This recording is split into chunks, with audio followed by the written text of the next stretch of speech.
السلام علیکم ورحمۃ اللہ وبرکاتہ. تو کیسے ہیں آپ سب لوگ؟ امید ٹھیک ٹھاک ہوں گے، خیریت سے ہوں گے، مزے میں ہوں گے. تو آپ دیکھ رہے ہیں یوٹیوب چینل اسلامک پرسکرپشن. میرا نام ہے سید محمد علی حمزہ، اور آج کی ویڈیو کا جو ٹاپک ہے وہ یہ ہے کہ فرض نماز کے بعد اجتماعی طور پہ جو دعا کی جاتی ہے وہ کرنا کیسا ہے، کیا معاملہ. جیسے امام صاحب جیسی جماعت کمپلیٹ ہوتی ہے تو اجتماعی دعا کرتے ہیں ہاتھ اٹھا کے، اور سارے جو وہاں پر موجود ہوتے ہیں تو وہ آمین آمین کہتے ہیں. تو اس طرح کے معاملات کرنا قرآن و حدیث کی روشنی میں ثابت ہے. نبی کریم صلی اللہ علیہ وسلم کے دور میں بھی یہ عمل کیا جاتا تھا، یا صحابہ کرام سے یہ عمل ثابت ہے. تو چلیے علماء کرام سے جاننے کی کوشش کریں گے. سب سے پہلے مدنی چینل کا موقف لیتے ہیں الیاس قادری صاحب کا، وہ کیا کہتے ہیں اس حوالے سے. میرے بھائی دیکھو، ہر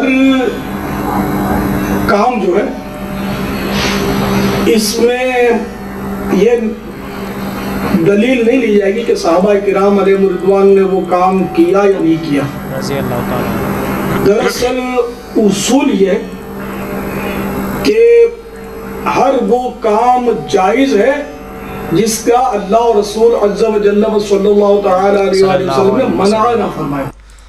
دوستو آپ نے الیاس قادری صاحب کا موقف سنا. انہوں نے کہا کہ جس کام کا نبی کریم صلی اللہ علیہ وسلم نے منع نہیں فرمایا ہو یا صحابہ کرام نے نہیں کیا ہو تو اس کا جو ہے منع نہیں کیا ہو تو اس معاملات میں وہ کرنا کام جائز ہوتا ہے. تو جیسے کہ جنازے کی اذان کا جو ہے قرآن و حدیث کی روشنی میں منع نہیں ہے. آپ اذان جنازے کی اذان بھی دلوائیں، اور جو ہے اس سے یہ ہوگا کہ زیادہ زیادہ لوگ اس میں شرکت کر سکیں گے اور یہ ثواب کا ثواب مل جائے گا آپ کو. تو اس طرح کے معاملات نہیں ہوتے کہ جس چیز کا منع نہیں کیا گیا ہو تو اس چیز کو آپ جو ہے ایڈ کر سکیں، کیونکہ قرآن حدیث کی روشنی میں جو ہے اسلام جو ہے کمپلیٹ ہو چکا ہے. اب اس کے اندر ایک بھی ذرہ بھر ہم ایڈ کریں گے تو وہ بدعت میں شمار ہوگا، ثواب کی نیت سے کوئی بھی عمل کریں گے. تو چلیے آگے چلتے ہیں، مفتی طارق مسعود صاحب کا موقف سنتے ہیں، وہ کیا کہتے ہیں اس حوالے سے. فرض نماز کے بعد اجتماعی دعا نبی صلی اللہ علیہ وسلم سے کہیں بھی ثابت نہیں ہے، کوئی ضعیف حدیث بھی نہیں ملتی اس کے بارے میں، اور اسی وجہ سے فقہ کی کتابوں میں بھی اس کا تذکرہ نہیں ہے. یہ بر صغیر میں ایک چیز رائج ہو گئی ہے، تو اب جو چیز رائج ہو جائے اس کو ایک دم سے چھوڑنے میں فتنہ ہوتا ہے، تو اس لیے اس کو آرام آرام سے تمیز سے آہستہ آہستہ چھوڑنا چاہیے. جیسے میں نے اپنی مسجد میں پہلے اجتماعی دعا ہلکی پھلکی کرائی کچھ مہینے، پھر پہلے میں نے آہستہ شروع کی تو لوگ دیکھتے تھے یہ زور سے دعا کیوں نہیں مانگتے، تو ہم نے کہا پہلے سائلنٹ پہ آنے دو لوگوں کو. اجتماعی کراتا تھا لیکن آہستہ. پھر جب لوگ اس کے عادی ہو گئے اور اس کے بعد پھر میں نے اجتماعی بھی چھوڑ دی، اخپل طریقے سے مانگ رہا ہوں، یعنی ہاتھ اٹھاتا ہوں مگر نیت اجتماعی کی نہیں ہوتی، اپنی پبلک اپنی مانگ رہی ہوتے ہیں، اپنی مانگ رہے ہوتے ہیں. جب یہاں تک اس کے لوگ عادی ہو گئے، پھر اچھا پہلے تو یہ بتاتا تھا ہاتھ اٹھاتے ہوئے نا اللہم انت السلام، یوں پڑھتا تھا، نیت ہوتی تھی اپنی. پھر جب لوگ اس کے عادی ہو گئے تو پھر ہاتھ اٹھاتے ہوئے پبلک کو پتہ ہی نہیں چلتا، اب ہاتھ گراتے ہوئے بھی پتہ نہیں چلتا. تو شروع میں لوگ کنفیوز ہے، یار امام صاحب دعا ختم کرتے تھے پتہ ہی نہیں چل رہا ہوتا، کوئی نہ مس کال آتی ہے نہ کوئی آواز آتی ہے. تو کچھ لوگوں نے اعتراض کیا، کچھ مڑ مڑ کے دیکھ رہے ہوتے تھے ہاتھ گرائیں کہ نہیں گرائے ہیں. تو میں کہتا تمہیں اس سے کیا ہے کہ میں دعا مانگ رہا ہوں کہ نہیں مانگ رہا، تمہیں اس سے کیا مسئلہ ہے، میری مرضی. تو پہلے اس پہ اعتراضات ہوئے، ہوتے ہوتے ہوتے نا یہ امام کو باہر نکالو کہ یہ پتہ نہیں کون سا آ گیا، وہاں بھی ایک دن کا کیا ہے. پھر جب اس کے عادی ہو گئے نا، ابھی یہاں تک آ کے بریک لگ گئی ہے میری. اس کے بعد اگلا اسٹیپ یہ ہے کہ یہ دعا مانگنا ہے نماز کے بعد ہاتھ اٹھا کے کوئی فرض واجب بھی نہیں ہے. تو اس کو اتنا ضروری کیوں سمجھ رہے ہو بھائی؟ جو امام ہاتھ اٹھا کے نماز کے بعد دعا نہیں مانگتا اس کو امامت سے نکال دیتے ہیں. تو اب کچھ دنوں میں اس پہ بھی آہستہ آہستہ پبلک کو سیٹ کرنا ہے کہ اگر امام سلام پھیر کے تسبیح پڑھ کے گھر چلا جائے، دل میں دعا مانگ لے یا گھر جا کے مانگ لے، تو اللہ کی رسول کی طرف سے امام اس بات کا پابند نہیں ہے کہ وہ گن پوائنٹ پہ اس سے دعائیں منگوائی جائیں. لیکن ابھی لوگوں کا ہاضمہ اتنا ہوا نہیں ہے، یہ کر لیا تو نہیں آپ لوگ ہی میرے خلاف ہو جائیں گے.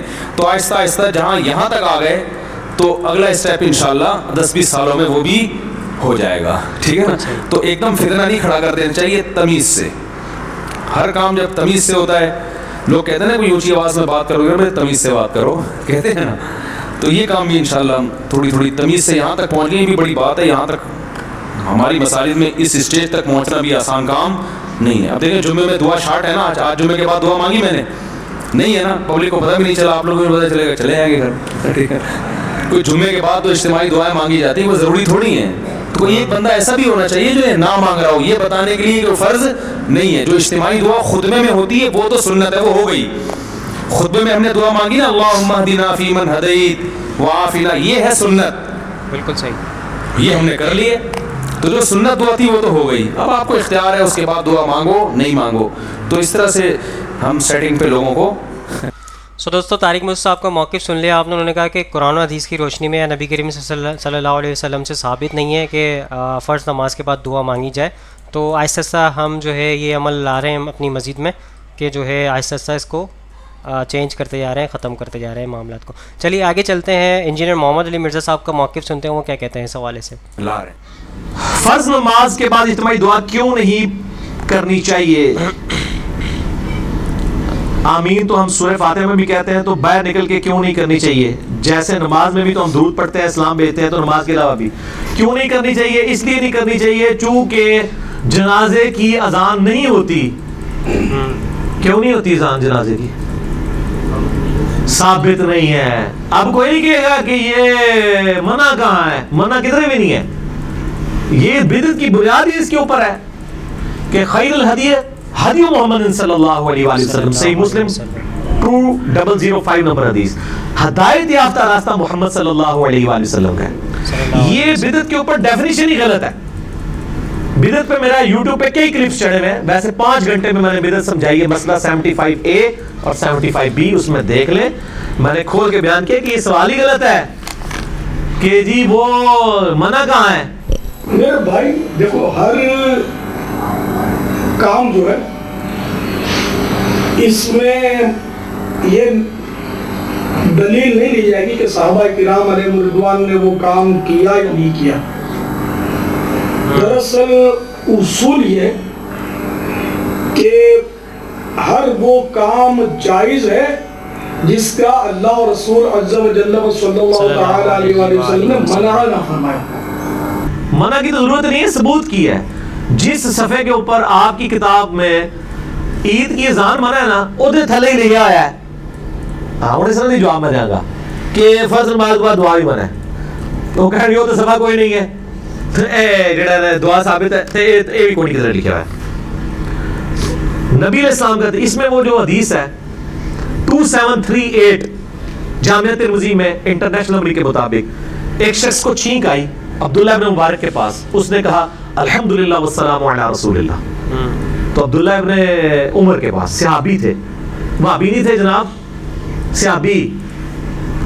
عبداللہ بن عمر نے کہا کہ میں بھی کہتا ہوں الحمدللہ والسلام علی رسول اللہ, لیکن چھینک کے اوپر نبی علیہ السلام نے ہمیں صرف یہی تعلیم فرمایا الحمدللہ یا الحمدللہ علی کل حال, تم وہی کہو. اس نے نہیں آگے سے کہا کہ تسی درود من کرو. درود شریف پہ منع کب ہے؟ اللہ نے حکم دیا ہے جب چاہو مرضی پڑھ لو. کوئی اس نے آگے سے آرگومنٹ نہیں کیے. ٹھیک ہو گیا؟ تو یہاں پہ بھی کسی کو آرگومنٹ نہیں کرنے چاہیے. جہاں جہاں جو چیز تعلیم ہوئی ہے وہ آپ نے کرنی ہے. جامعہ ترمذی 2738 نمبر یہ حدیث پڑھ لیں آپ. سو دوستو انجینئر صاحب کا موقف سن لیا آپ نے. انہوں نے کہا کہ شریعت کتاب ہے, ہر معاملات اسلام کے جو شریعت ہمیں کہتی ہے قرآن و حدیث کی روشنی میں جو ثابت ہے وہی عمل کرنا چاہیے, جو ثابت نہیں ہے تو اس طرح کے معاملات نہیں کرنے چاہیے. تو چلیے آگے چلتے ہیں, ایڈوکیٹ فیض سید صاحب کا موقف سنتے ہیں, وہ کیا کہتے ہیں اس حوالے سے. میں نے ایک اچھا سوال کیا, کیا جب امام نماز پڑھا دیتا ہے تو کیا ضروری ہے اس کے پیچھے دعا کرنا اور اس کے بعد وہ آنکھ پر ملنا؟ تو جہاں تک معاملہ کسی چیز کے دم کر کے جسم پر ملنے کا رسول اللہ سے معاملہ ثابت ہے.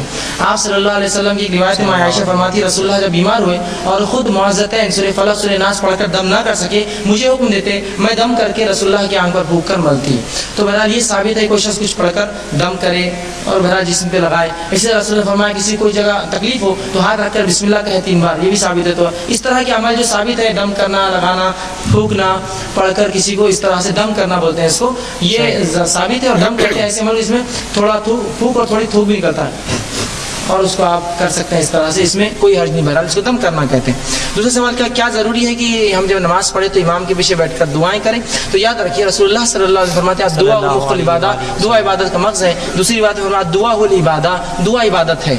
تو جب دعا عبادت ہے تو عبادت میں ہم رسول اللہ صلی اللہ علیہ وسلم کے تابع ہیں, انہوں نے جو بتایا وہ کرنا ہے. تو کیا رسول اللہ صلی اللہ علیہ وسلم نے یہ کیا کہ ہر نماز کے بعد بیٹھ کر دعائیں کی؟ تو ہاں دعائیں کی, رسول اللہ ہر نماز کی بات کرتے. عمر بن خطاب کے دور میں یہ ہوا کہ رسول اللہ ایک شخص اٹھ کر جانے لگا نماز سے, آپ نے روکا ہے میرے بھائی دعا کر, تو دعائیں کرتے. لیکن یہ اگر سوال یہ ہے کیا اجتماع میں کرنا ثابت ہے, تو یہ ثابت نہیں ہے.